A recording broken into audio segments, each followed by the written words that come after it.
Terus, ini saran untuk yang baru mau mulai coba metode ini ya. Akumulasi terkuat itu dimulai dari buyback. Tapi nggak semua berarti selalu harus buyback. Maksud saya begini, kadang-kadang kita bisa ketemu akumulasi konsisten yang terjadi begitu aja. Nggak harus karena buyback. Beritanya nanti bisa di belakang. Apapun itu alasannya nanti ada aja jawabannya. Tapi pada saat sebelum berita keluar, pas masih proses pergerakan harganya, proses akumulasinya, kita kan kadang-kadang bingung kan. Karena dalam kondisi nggak tahu apa-apa, ini siapa nih? Ya kalau memang belum siap nyalinya di situ, carilah saham-saham yang lagi buyback. Itu tuh pasti akumulasi terkuat. Tertulis di sini ya, investor individu itu cenderung segera melepas saham setelah mengalami kenaikan harga. Dan itu hal yang wajar kita lakukan. Bahkan beberapa orang kan membuat teori bahwa investor retail itu tiap weekend akan profit taking massal karena mau tidur tenang Sabtu Minggunya, katanya gitu kan. Ya, kalau memang anggaplah benar seperti itu, berarti yang paling kuat adalah institusi. Kalau bentuknya buyback, apalagi buyback kan nggak bisa dijual sembarangan, gitu ya. Jadi kita memanfaatkan momentum-momentum itu, di mana momentumnya juga didatangkan oleh investor institusinya. Ketika emiten menyatakan akan buyback, mereka yang menyatakan itu adalah momentum bottoming untuk harga sahamnya. Mereka yang siap untuk hentikan pelemahan harganya, gitu. Jadi kalau misalnya untuk yang baru mau mulai belajar pakai metode ini, paling cepat atau paling gampang cari saham yang lagi buyback.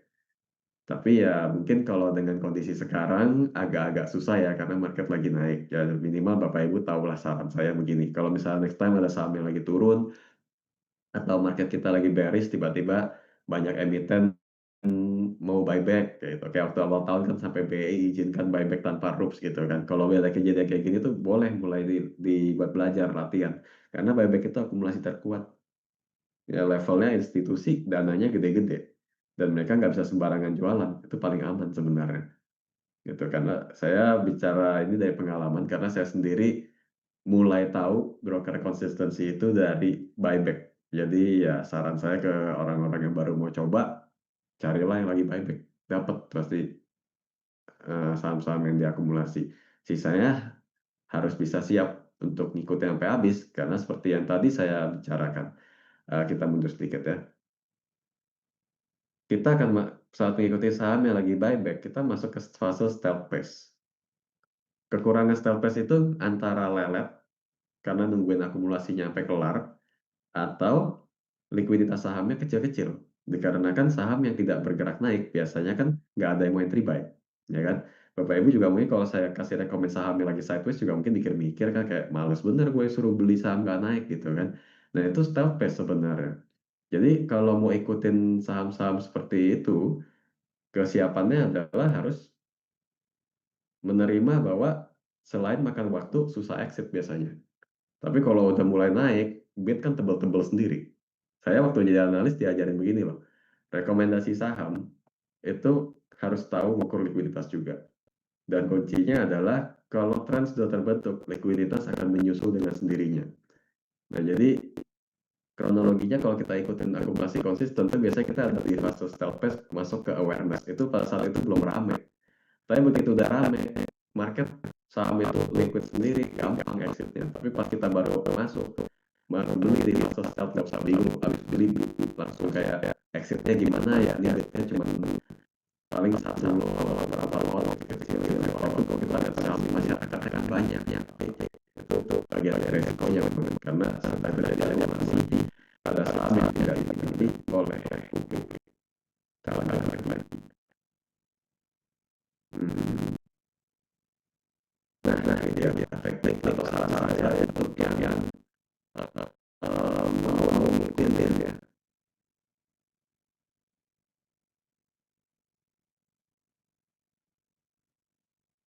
Untuk ikutin dari oleh lama kan saran saya tadi ada yang buyback.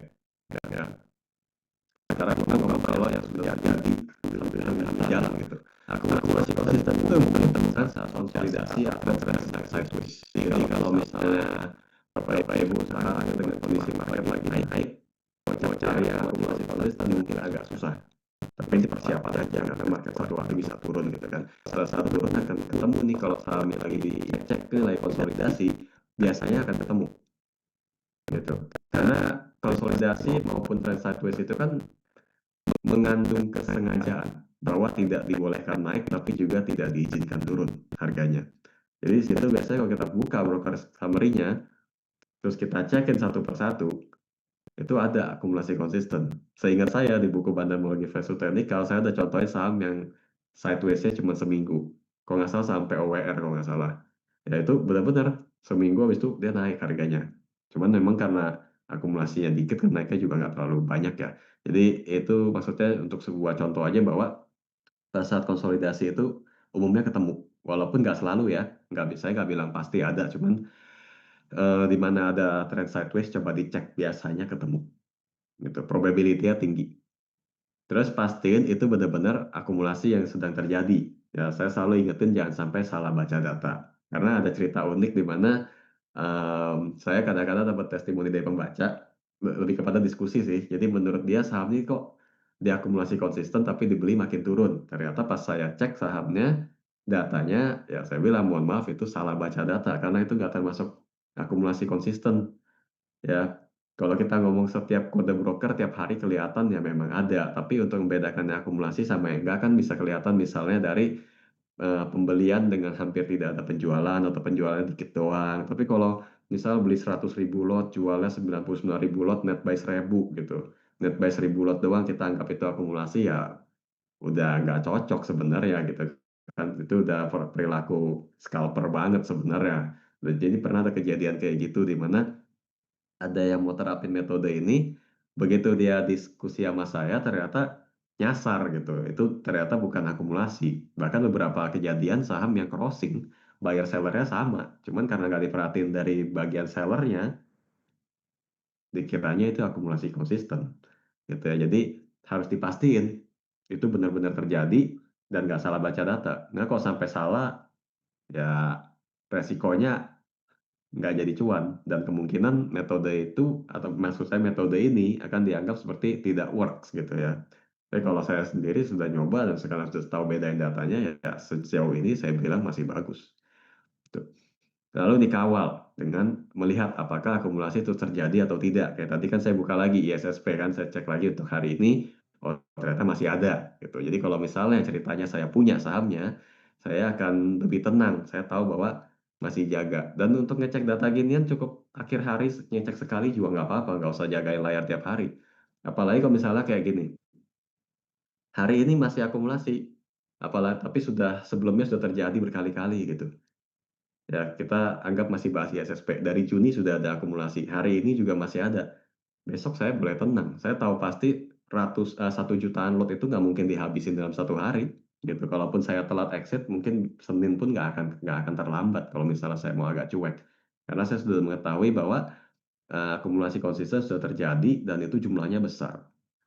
Tapi saya tetap mengkawal data tersebut dengan melihatnya setiap sore atau saya ukur dengan analisis teknikal biasa aja. Nah, kalau untuk analisis teknikal biasa, kita coba terapkan lagi ke ISSP ya, kita balik ke Growin. Itu caranya simpel banget sebenarnya. Kita nggak perlu sampai indikator yang terlalu ribet. Bahkan kalau saya mau saranin yang gampang kayak pakai Bollinger Band, klik doang dan cuma liatin hasilnya pasti kebaca gitu. Bahwa hasilnya nanti harga saham akan memenuhi prinsip Bollinger Band di mana dia masih uptrend, dia bertahan terus di atas middle band-nya. Ini composite ya, ganti dulu ISSP. Ini dia, bahwa dia bertahan terus di Bollinger Band-nya, di middle band terus dia loncat terus, maksud saya mantul terus.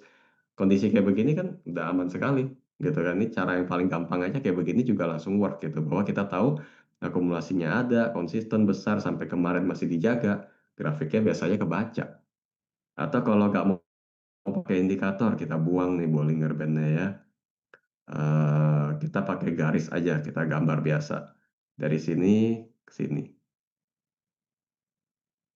Sudah kebaca otomatis. Terus kita clone aja.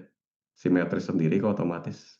Ya, tuh kan seolah-olah langsung nyambung kan, gampang sekali untuk dapat kesimpulan bahwa saham itu memang lagi dijaga pergerakannya dan untuk selevel investor retail aja tanpa perlu tahu ada project apa di balik akumulasi tersebut. mendadak jadi bisa baca datanya. Ini sudah kejadian atau kondisi yang pasti ketemu gitu kalau ada akumulasi konsisten dan harganya udah naik.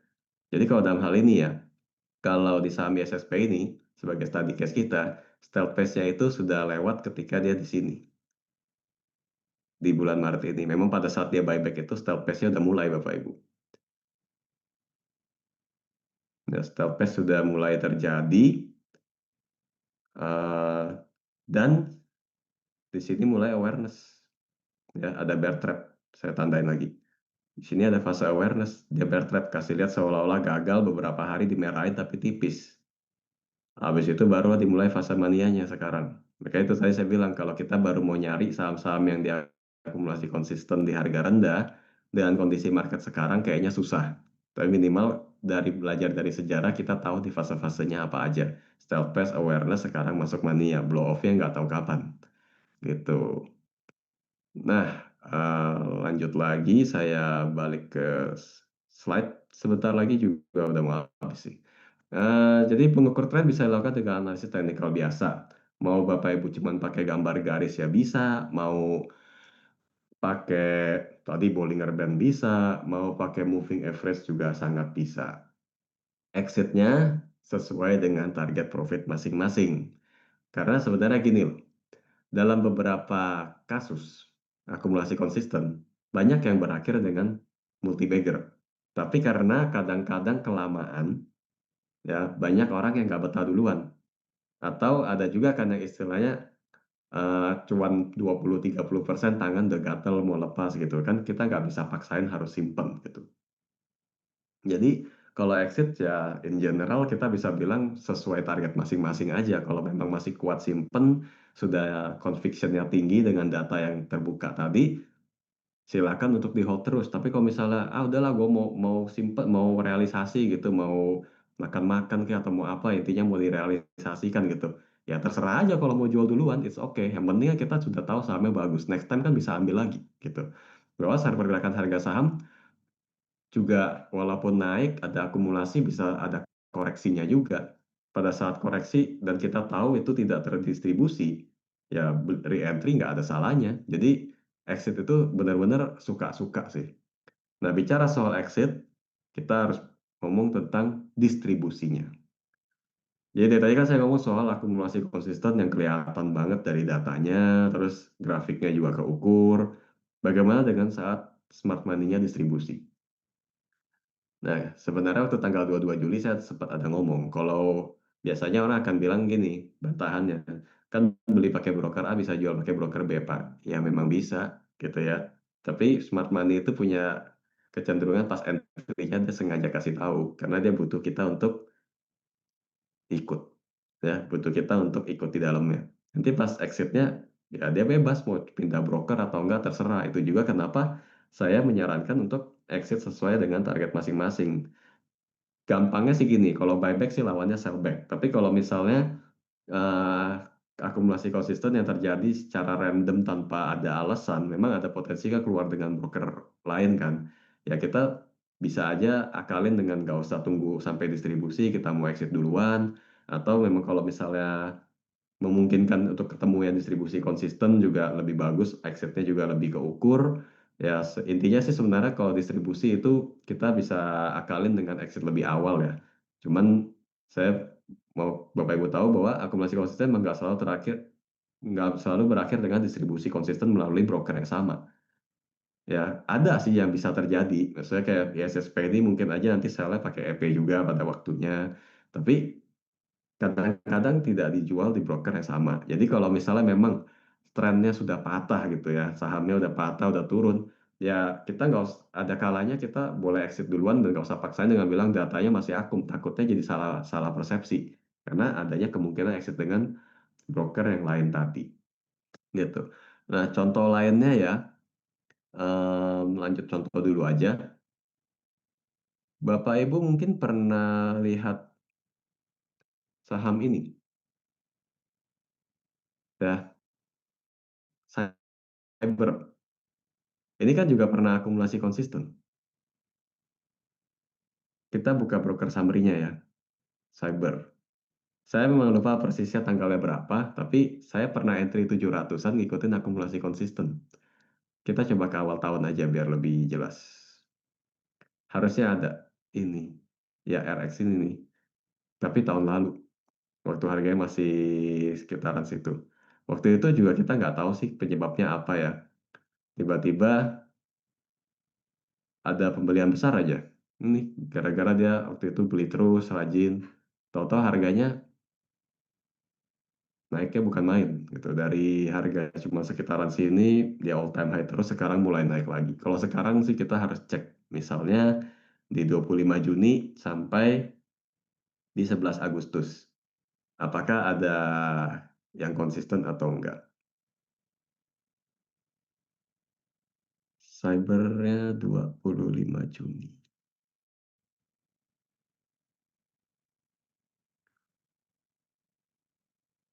Nah, sini kan kita udah keluar nih datanya nih. Harus mulai ngecek satu-satu nih sepanjang sideways ini. Misalnya saya sambil kasih contoh, ini kan tadi 25 Juni. Kita ambil aja 25 sampai tanggal 2, kita cek. 25 Juni sampai tanggal 2 Juli. Itu akan membuat kita bisa lihat apakah ada akumulasi konsistennya atau enggak. Kalau misalnya ternyata enggak ada, ya berarti fase markup doang gitu. Terus kita mundurin lanjut tanggal 26, ternyata TPCC terus ya.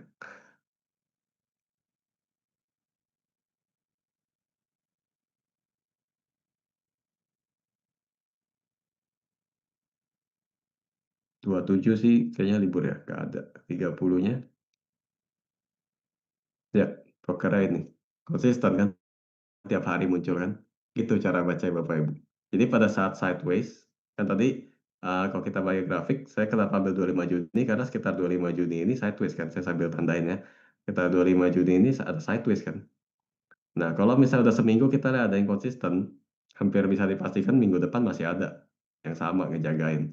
Di situ udah kita perhatiin terus panjang sideways-nya. Habis itu kita atur entry timingnya kita. Kalau misalnya males nunggu kelamaan, mulailah pakai indikator-indikator umum yang kita pakai. Misalnya stokastik gitu. Sudah golden cross belum? Oh, golden cross-nya misalnya belum, masih jauh. Tungguin aja dulu, nggak apa-apa. Mudah loh. Simpel banget kan cara kayak gini kan. Ini saya temukan ini waktu 2020 dan ya saya harap dari webinar ini Bapak Ibu juga jadi tahu ya bahwa sebenarnya di market itu soal bagaimana kita bisa adaptasi aja sih. Ketika kita lihat saham itu menarik, kita punya dua pilihan. Jadi satu-satunya orang melihat itu menarik atau menggunakan ketertarikan orang lain untuk membantu kita mendapatkan timing. Dan setelah itu kita tinggal atur mau kapan kita realisasikan profitnya sesuai dengan kita punya keberanian dan skill masing-masing aja. Intinya kan ketika momentum datang kita ambil, kita manfaatkan dan setelah profit kita lanjutkan terus, ulangi terus caranya sampai aset kita bertumbuh kan. Adaptasi terus tugasnya. Oke, sekian webinar kita malam ini. Singkat banget karena intinya konsep dasarnya aja. Saya kembalikan ke Wita, habis itu kita boleh mulai uh,